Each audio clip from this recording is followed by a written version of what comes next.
एक खास शो लेकर आपके साथ मैं हूं रंजना सिंह राठौड़। रूस और यूक्रेन के बीच भीषण लड़ाई चल रही है। यूक्रेन को तबाह और बर्बाद करने के लिए रूस पूरी ताकत झोंक रहा है, पर यूक्रेन सीना ताने खड़ा हुआ है। और इन सब के बीच गुड न्यूज ये भी है कि यूक्रेन ने कुछ शहरों में सीजफायर का ऐलान किया है ताकि जंग के बीच फंसे आम लोगों को वहां से निकाला जा सके। इसके अलावा यूक्रेन में अपनी मेडिकल की पढ़ाई बीच में छोड़कर भारत लौट रहे स्टूडेंट्स के लिए नेशनल मेडिकल कमीशन ने बड़ी राहत दी है। कमीशन ने कहा है कि जिन मेडिकल स्टूडेंट्स की डिग्री पूरी हो चुकी है उन्हें भारत में इंटर्नशिप करने का मौका मिलेगा, लेकिन अप्लाई करने वाले स्टूडेंट्स को इंटर्नशिप पूरी करने के लिए पहले foreign medical graduate screening test pass करना होगा।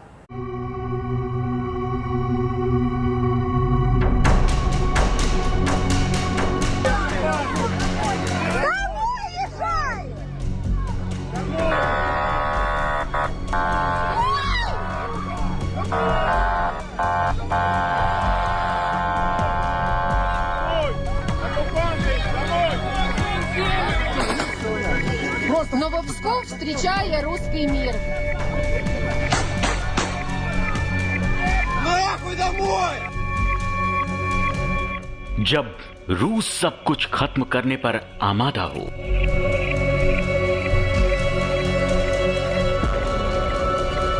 तब कुछ ऐसी तस्वीरें भी उभर कर सामने आती हैं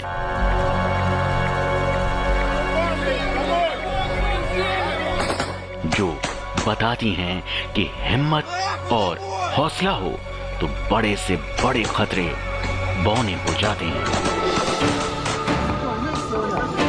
Новопсков, встречая русский мир. रूस किसी भी कीमत पर रुकना नहीं चाहता और यूक्रेन झुकना नहीं चाहता।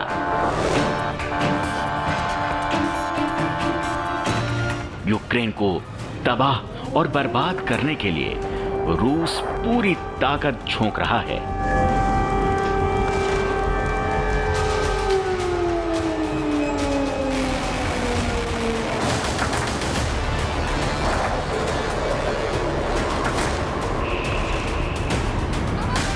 लेकिन यूक्रेन सीना ताने खड़ा है।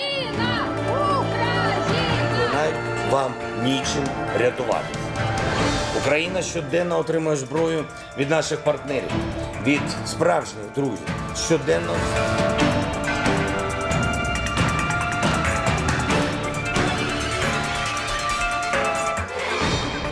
रूस शहर दर शहर बर्बादी के निशान छोड़ता जा रहा है, पर यूक्रेन को पता है कि खंडहर बने इमारत तो फिर बन जाएंगे। अगर हौसला टूटा तो देश टूट जाएगा।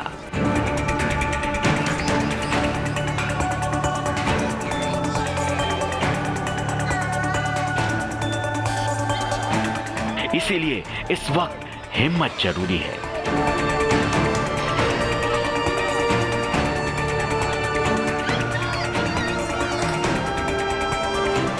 रूस के हमलों से यूक्रेन के हालात चाहे जितने बदतर हो जाएं, शहर के शहर धुआं होते जाएं, पर जवाब तो मिलता रहेगा, लगातार, बराबर, बार बार।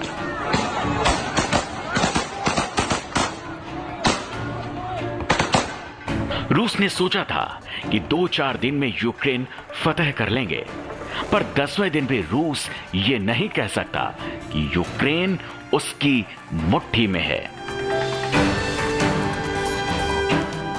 रूसी सेना चारों तरफ कीव की घेराबंदी में जुटी हुई है। दक्षिण यूक्रेन में रूसी सेना आगे बढ़ रही है, लेकिन यूक्रेन के विरोध की वजह से रूस की रफ्तार पर लगाम लगी है। ओडेसा, इरपिन से लेकर राजधानी कीव के पास स्थित मरखलेवका में रूसी सेना ने हमला किया।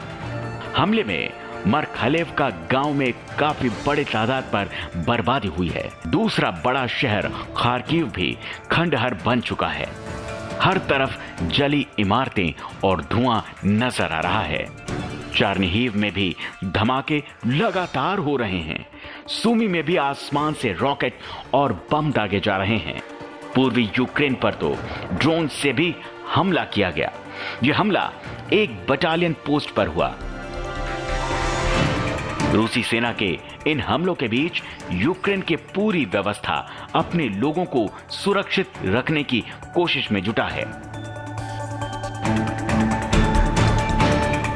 रह रहकर एयर रेड सायरन बज उठता है ताकि स्थानीय लोग शेल्टर्स और बंकर्स में पनाह ले सकें। जो रडार्स लगे हुए हैं, एयर डिफेंस रडार्स हैं या दूसरे जो रडार्स लगे हुए हैं एयर मूवमेंट को देखने के लिए, उन्होंने कोई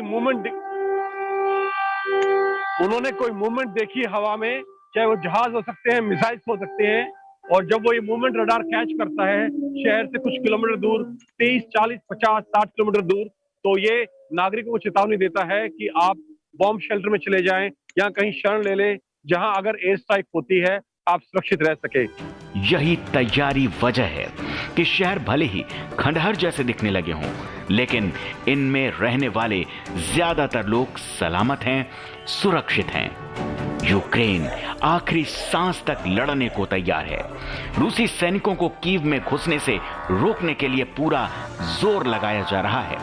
पूरी रणनीति तैयार की गई है।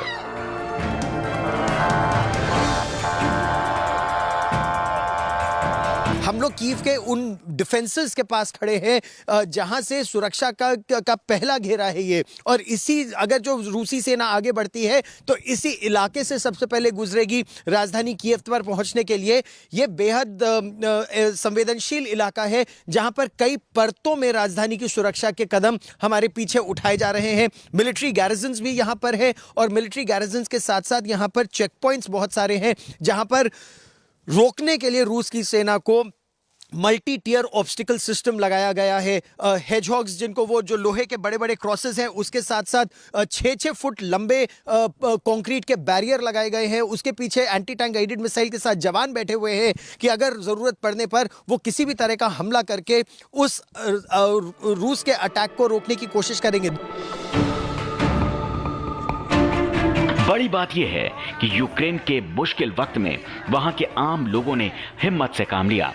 इन लोगों ने बताया कि देश का मतलब क्या होता है, देशवासी होने का फर्ज क्या होता है, देश को बनाए और बचाए रखने के मायने क्या होते हैं।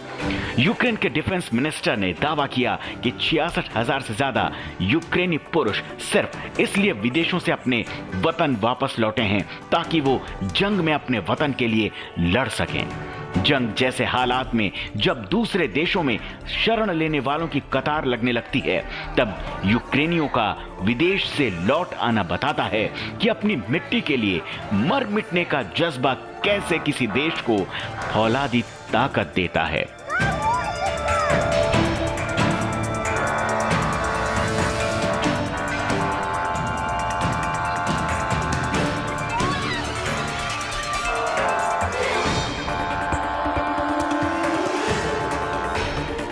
रूस की ओर से लगातार हो रही गोलीबारी और मिसाइल अटैक के बीच लोगों का हौसला बुलंद है, क्योंकि उनके सामने सवाल देश की पहचान का है, स्वतंत्र अस्तित्व का है।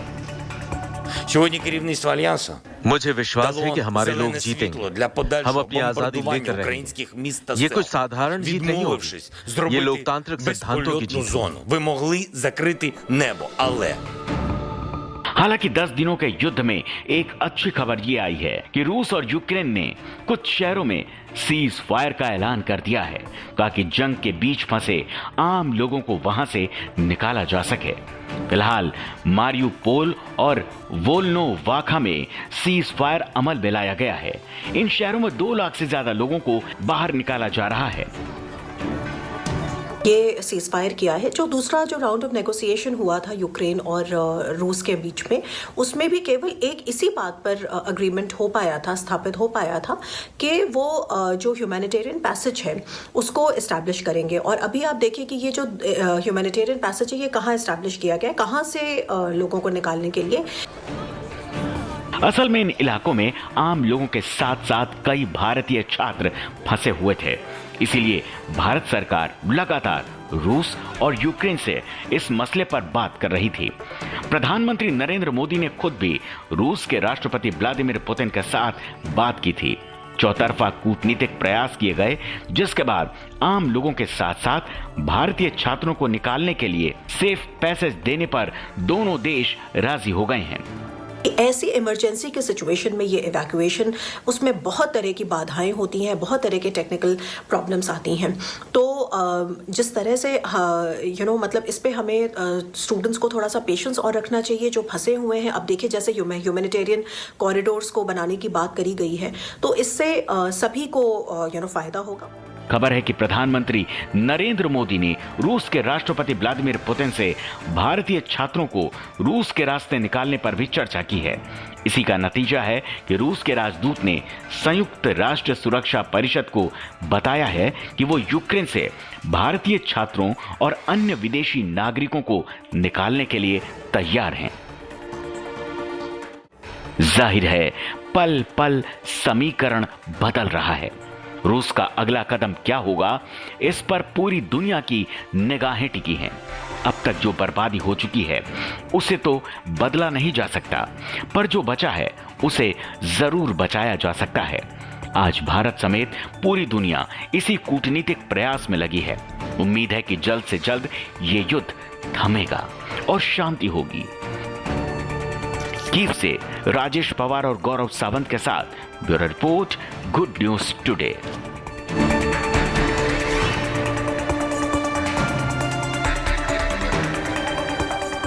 तो ऑपरेशन गंगा के तहत अब तक हजारों स्टूडेंट्स को वापस लाया जा चुका है। ऑपरेशन गंगा के तहत यूक्रेन में फंसे भारतीयों को निकालने के लिए प्रधानमंत्री लगातार बैठकें भी कर रहे हैं और हालातों पर खुद अपनी निगाहें रखे हुए हैं। इन सब के बीच विदेश मंत्रालय ने कहा है कि खार्किव में अब कोई भारतीय नहीं है, फोकस अब सूमी इलाके पर है।